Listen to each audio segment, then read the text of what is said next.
हिसार के खरक पुनिया गांव में अखिल हरियाणा सर्वजातीय पुनिया समाज के द्वारा दादा बाढ़देव जी पुनिया के जन्मोत्सव के उपलक्ष्य में भव्य कार्यक्रम का आयोजन किया गया। इस कार्यक्रम में मुख्यमंत्री नायब सिंह सैनी बतौर मुख्य अतिथि मौजूद रहे। हिसार के खरक पुनिया गांव में अखिल हरियाणा सर्वजातीय पुनिया समाज द्वारा दादा बाढ़देव जी पुनिया के जन्मोत्सव के उपलक्ष्य में भव्य कार्यक्रम का आयोजन किया गया। इस कार्यक्रम में मुख्यमंत्री नायब सिंह सैनी बतौर मुख्य अतिथि मौजूद रहे। इस मौके पर मुख्यमंत्री ने दादा बाढ़देव जी को नमन करते हुए कहा कि उनका जीवन हमें यह संदेश देता है कि जब समाज संगठित और अनुशासित होता है तो हर समस्या का समाधान आसान हो जाता है।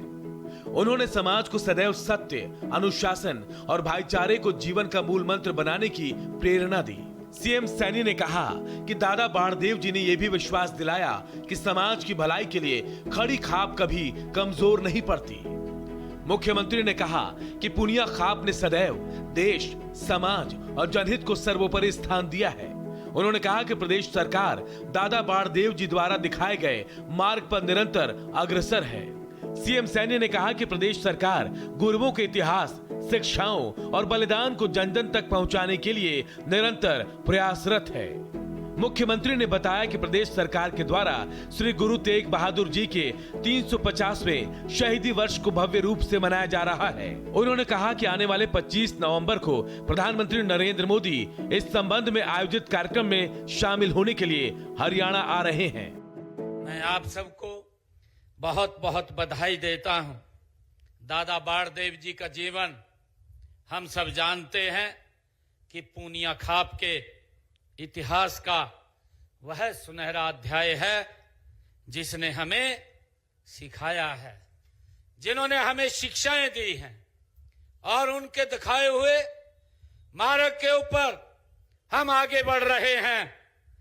इंसान अपनी पहचान जन्म से नहीं, अपने कर्म और चरित्र से बनाता है। मुख्यमंत्री ने कहा कि प्रधानमंत्री नरेंद्र मोदी के कुशल नेतृत्व में वर्तमान सरकार तीव्र गति से कल्याणकारी योजनाओं को आगे बढ़ा रही है। उन्होंने कहा कि प्रदेश में नई नई परियोजनाओं की स्थापना के साथ पिछले 11 सालों में सड़कों का व्यापक जाल बिछाया गया है। मुख्यमंत्री ने बताया कि प्रदेश में युवाओं को बिना पर्ची, बिना खर्ची, पूर्णता मेरिट के आधार पर रोजगार उपलब्ध करवाया जा रहा है। इसके अतिरिक्त प्रदेश में 10 नए आईएमटी स्थापित करने की प्रक्रिया प्रगतिशील है। उन्होंने कहा कि 2 से 3 आईएमटी के लिए भूमि जल्द उपलब्ध हो जाएगी और इस दिशा में कार्य तेजी से जारी है। मुख्यमंत्री ने कहा कि वर्तमान सरकार ने चुनाव के दौरान किए गए 217 वादों में से 50 वादों को पहले ही वर्ष में पूरा कर उदाहरण प्रस्तुत किया है। उन्होंने बताया कि हरियाणा देश का पहला राज्य है जहां सभी 24 फसलों की खरीद एमएसपी पर की जा रही है। उन्होंने कहा कि हरियाणा राज्य गठन से पूर्व के पट्टेदारों को भूमि का मालिकाना हक प्रदान किया गया है। सीएम सैनी ने कहा कि दीनदयाल लाडो लक्ष्मी योजना प्रारंभ की गई है, जिसके अंतर्गत पात्र महिलाओं को 2100 रुपए मासिक और आर्थिक सहायता नवंबर माह से प्रदान की जा रही है। इसके अतिरिक्त लगभग 19 लाख गरीब परिवारों की महिलाओं को हर घर हर गृहिणी योजना के तहत प्रति माह केवल 500 रुपए में गैस सिलेंडर उपलब्ध कराया जा रहा है। मुख्यमंत्री ने इस मौके पर राज्य सरकार के द्वारा चलाई जा रही अन्य कल्याणकारी योजनाओं की जानकारी भी साझा की। बाबा बाढ़देव जी ने कहा कि जहां बुजुर्ग बुद्धि देंगे और युवा मेहनत करेंगे, महाविकास नहीं रुक सकता, विकास की गति बढ़ती है।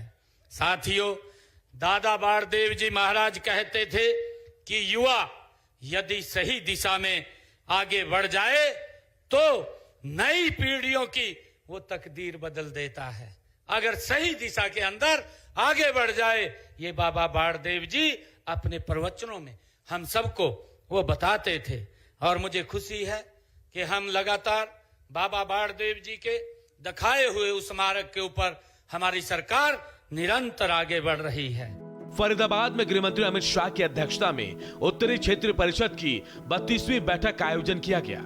इस बैठक में हरियाणा के सीएम नायब सिंह सैनी, हिमाचल प्रदेश, पंजाब और राजस्थान के मुख्यमंत्रियों के साथ साथ दिल्ली, जम्मू कश्मीर, लद्दाख और चंडीगढ़ के उपराज्यपाल और प्रशासक भी शामिल हुए। अमित शाह परिषद के अध्यक्ष हैं और हरियाणा के मुख्यमंत्री नायब सिंह सैनी इसके उपाध्यक्ष। ये बैठक गृह मंत्रालय के अंतर राज्य परिषद सचिवालय द्वारा आयोजित की जा रही है, जिसकी मेजबानी हरियाणा सरकार कर रही है।